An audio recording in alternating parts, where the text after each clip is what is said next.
Hapon mga kasikap, kumusta po kayo? Nandito po tayo ngayon sa footbridge. Ito yung ayan yung mga patungo ng Valenzuela. At ito naman yung mga patungong North Avenue. Ito yung mga patungong Balintawak. At patungo naman yan sa Novaliches Bayan. At ito naman yung Quirino Station ng Mega Subway. Sinimulan ko to, walang naniniwala sa paligid ko. Ano? So ito po yung update natin ngayon. Ngayon po ay araw ng Linggo, ika-24 na po ng Setyembre taong 2023 at ika-3 na po ng hapon. Ito na po yung latest na update dito sa Quirino Station ng Metro Manila Subway Project. Ito po ay pangalawa sa istasyon ng Metro Manila Subway Project mula ang una po dun sa East Valenzuela. Tapos ito na po yung pangalawa. At ito yung ano niya, yung Station Plaza. Ito. Bali dito naman sa loob, station box niya. At mayroon dalawang shop na ilalagay dito. Dito sa unahan, kung di ako nagkakamali, at doon naman sa kabilang dulo. Dito sa Quirino Station mga kasikap, wala pong TBM na ilo-launch dito, no? Walang tunnel boring machine na ilo-launch dito. Pagkos dito mag-i-exit yung TBM 1 and 2 na nandito sa may Ogong Valenzuela Depot, no? Dito sila mag-e-exit sa exit shop. So, saan kaya nila ilalagay yung exit shop dito?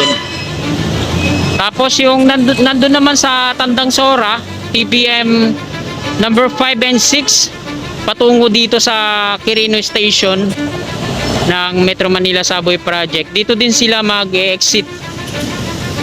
So dito yun, sa may bandang gitna siguro ilalagay yung exit shop. So hindi po sila maglo-launch dito ng tunnel boring machine, mag-assemble at magano. Dito ang exit at dito na i-dismantle yung TBM 1 and 2 na galing Ogong Valenzuela at yung TBM 5 and 6 naman na galing Tandang Sora. So pabalik dito, no.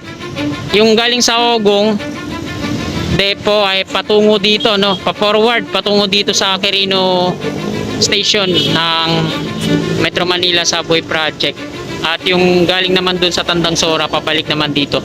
Dito sila mag-exit mismo. So hindi pa nagagawa yung exit shop dito. Dalawa yan, ha. Dito sa dulo, tsaka dun sa kabilang dulo. Ito yung station box niya, no? Dito sa loob. At ito yung station plaza naman. Yung may bakod na kulay asul na to. Patungo dun. Makikita natin dyan yung mga heavy equipment na ginagamit nila. Ang daming mga temporary steel casing na nandoon sa dulo, no.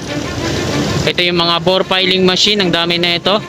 Roller crane, yan, mobile crane, at ito. Yung nakikita natin dito, ito yung mga heavy equipment at ito yung pinakaano nila. So asan kaya dito yung Champaka Street? Kung saan dumadaan yung malaking parang stero. So, punta tayo dito. Silipin natin sa malayong anggulo. Ito po yung haba ng Mindanao Avenue. Galing North Avenue po yan. Patungo naman dito sa Valenzuela. So ito yung underpass.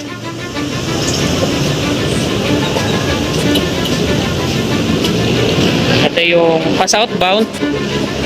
Ito naman yung pa-northbound sa kaliwa. Grabe. Grabe yung dito, no? Yung lubak ng underpass, ayan, no? Iniiwasan ng mga sakyan dahil sa sobrang lubak. Na rinig nyo naman yung kalampag ng trailer truck na yun nung dumaan dun sa kaliwang bahagi, no? Pansinin natin dito sa malayong kuha natin yung mismong Quirino Station ng subway. Mahaba po ito patungo dun sa dulo. So dun siguro sa may na yun, mga crawler crane sa dulo, yung ilalagay yung exit shop. Dalawa kasi magiging exit shop dito, no? Dito sa dulo at dun sa kabilang dulo. Kung saan mag-i-exit yung mga tunnel boring machine na manggagaling dun sa Tandang Sora patungo dito sa Quirino, at yung galing naman dito sa Ugong Valenzuela depo patungo naman dito sa Quirino, no. Dito i-dismantle yung mga tunnel boring machine na yun, yung 1 and 2 from Ugong Valenzuela, at 5 and 6 naman galing dun sa Tandang Sora pabalik dito. So dito i-dismantle yun. So hindi sila maglo-launch ng tunnel boring machine dito.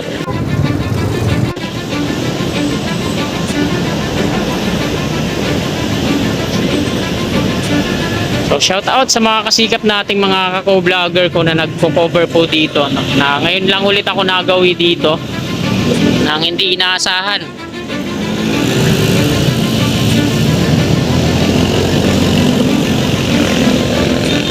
Galing kasi ako sa Novaliches Bayan. Pinasyalan ko yung anak ko kaya napadaan ako dito. Doon po ako galing. Oh.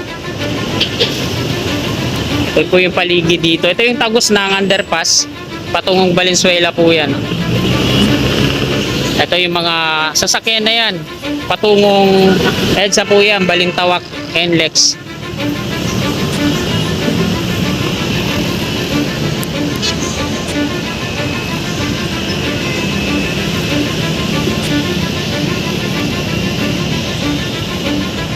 Tingnan po ulit natin yung Quirino Station, at ito po yung latest na update ngayong araw ng Linggo, ika-24 na po ng Setyembre taong 2023. Okay, southbound at yung northbound naman sa kabila.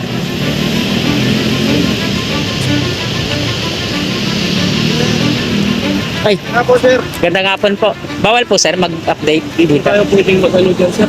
Ano ko? Kasi So ayun mga kasikap, gusto ko pa sanang magtagal doon sa taas ng footbridge at punan pa na mababang update, kaso inakyat po tayo ng gwardiya.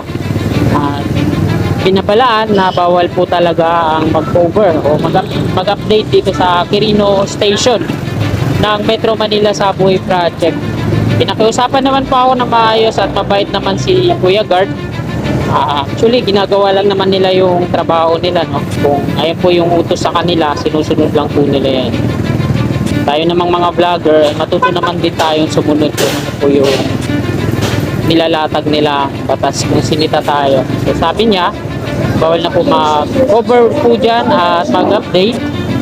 Meron na daw po silang nasampulan na isang vlogger na nagdo-drone dyan, dinala nila sa barangay. So ayoko din naman humantong na sa akin mangyari yun, no? Magkaroon ng blatter sa barangay. Ay ito na siguro yung pangalawa nating update dito sa Quirino Station ng Metro Manila Subway Project.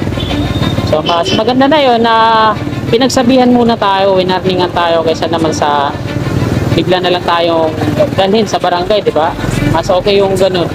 Warning muna bago ano, at least matututo tayo at maalarma tayo. Kaya babala ko lang sa mga kapwa ko vlogger, no, na nagko-cover po dito sa Quirino Station.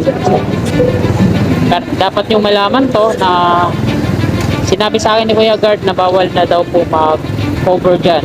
At least malaman nyo, maging aware po kayo, kaysa naman sa masampulan din kayo, mapablatter din kayo sa barangay. Ito po tayo ngayon mga kasikap sa ilalim ng footbridge. Ayan po yung Quirino Station ng Metro Manila Subway Project. So para mga kasikap, dito na po natatapos tong video na to. Kung nagustuhan po ninyo, pakilike na lang po. At sa mga kasikap natin na bago lang sa aking YouTube channel at nagustuhan nyo po tong vlog natin, please like and subscribe. At pakiclick na rin po ng notification bell icon. Pinol po natin para always updated po lagi sa aking mga bago pang paparating na video. Maraming salamat po mga kasikap. Lagi po tayo mag-iingat. God bless po sa ating lahat.